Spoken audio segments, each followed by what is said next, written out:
ये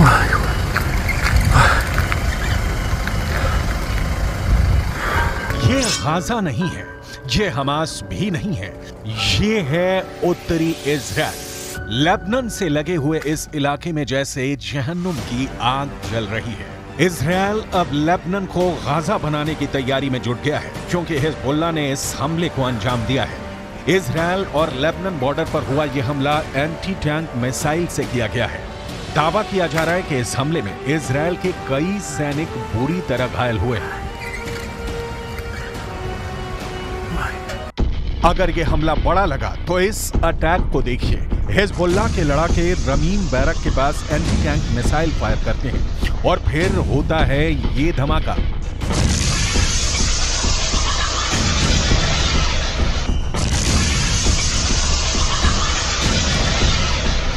इस वक्त लेबनान और इजराइल के बॉर्डर पर ऐसा युद्ध चल रहा है कि गाजा में हो रहे हमले छोटे लगेंगे। हिजबुल्लाह ने अपनी सबसे खतरनाक स्नाइपर फोर्स उतार दी है। हिजबुल्लाह ने अपने एंटी टैंक दस्तों को इजराइल की पोस्ट पर लगातार हमलों का ऑर्डर जारी किया है।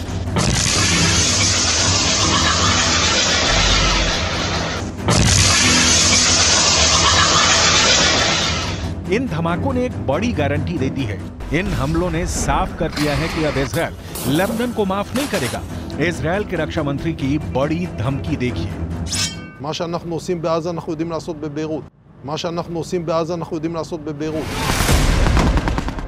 इजराइल की वार्निंग बहुत साफ है। उसने जो हाल फिलिस्तीन के गाजा का किया है, यही हाल वो लेबनान की राजधानी बेरूत का कर सकता है। यानी इजराइल ने अब जो पहले गाजा का हाल किया है, वही वो बेरूत को दूसरा गाजा बनाकर करेगा। सवाल है कि इस युद्ध में कितने गाजा बनेंगे। हिजबुल्लाह का एक और हमला देखिए। हिजबुल्लाह ने इस वक्त इजराइल की नाक में दम कर दिया है। इजराइल को दूसरा मोर्चा खोलने के लिए मजबूर कर दिया है। हिजबुल्लाह इस वक्त इजराइल के लिए सबसे बड़ी टेंशन बन चुका है, क्योंकि हिजबुल्लाह ने साफ कर दिया है कि वो हमास के लिए अब कुछ भी करेगा और वो इजराइल पर हमले जारी रखेगा।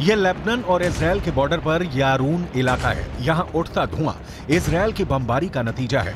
हिजबुल्लाह के अटैक के बाद इजराइल लगातार दक्षिणी लेबनान पर बमबारी कर रहा है। इसीलिए डर है कि अब इजराइल बेरूत को दूसरा गाजा बना सकता है। हिजबुल्लाह के महासचिव हसन नसरल्लाह ने अपने भाषण में ऐसी बातें कही हैं कि इससे साफ है कि इजराइल और फिलिस्तीन के बीच चल रही जंग लंबी चलेगी। खतरा है कि इसमें 10 गुना ज्यादा मौतें होंगी। टारगेट पर अब ऐसे ऐसे ठिकाने होंगे जिसके बारे में सुनकर कोई भी चौंक जाएगा। ये बात पहले से साफ है कि हिजबुल्लाह के पीछे ईरान है। ईरान से जैसे ही ऑर्डर मिलता है, हिजबुल्लाह इजराइल को टारगेट करता है। ये ईरान का ऐसा प्लान है जिसमें हिजबुल्लाह के हमलों के बाद इजराइल बुरी तरह उलझ कर रह गया है। ईरान ने अब ये साफ कर दिया है कि जो भी इस्लामिक देश अब इजराइल के खिलाफ नहीं, वो गाजा की तबाही में बराबर का साझेदार है।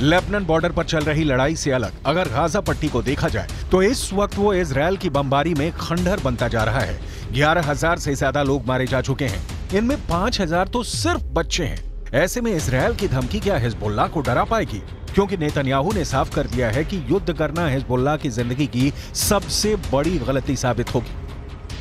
תקפנו מטרות רבות של חיזבאללה, חיסלנו מחבלים רבים, ואני שב ואומר, אם חיזבאללה יבחר להיכנס למלחמה, הוא יעשה את טעות חייו. देखा जाए तो हिजबुल्लाह वो संगठन है जिसे ईरान से पूरी मदद मिलती है और ईरान हिजबुल्लाह को इजराइल के खिलाफ एक बड़े हथियार के तौर पर इस्तेमाल भी करता आया है। लेकिन इजरायल ने अगर हिजबुल्लाह का हाल हमास जैसा करने का फैसला किया तो लेबनान में वर्ष 2006 वाले युद्ध की तबाही दोहराई जा सकती है। 2006 में हिजबुल्लाह और ईरान के बीच 34 दिन तक युद्ध चला था। तब इजरायल के 121 सैनिकों को मिलाकर 160 लोग मारे गए थे, जबकि हिजबुल्लाह के 250 लड़ाकों समेत लेबनान के 1200 लोगों की मौत हुई थी। हम अपनी वीडियो लाइब्रेरी से 17 वर्ष पहले लड़े गए इस युद्ध की तस्वीरें निकाल कर लाए ताकि इस बात का अंदाजा लगाया जा सके कि इजरायल फिर से लेबनान का वही हाल कर सकता है जो इस बार वो गाजा का कर रहा है। इसलिए हिजबुल्लाह को नेतन्याहू की धमकी को बहुत गंभीरता से लेना होगा, क्योंकि इजरायल अब बेरूत को दूसरा गाजा बना देगा। ये वो साफ साफ कह रहा है। 2006 का इजरायल लेबनान युद्ध संयुक्त राष्ट्र के दखल के बाद सीज फायर के साथ खत्म हुआ। इजरायल के टैंक लेबनान के अंदर घुस गए थे। तब भी इजरायल का मरकाबा टैंक सबसे खतरनाक युद्ध मशीन बनकर लेबनान पर टूट पड़ा था। हालांकि सीज फायर के बाद इजरायल को बड़ा घाटा हुआ, उसकी फौज को लेबनान से पीछे हटना पड़ा।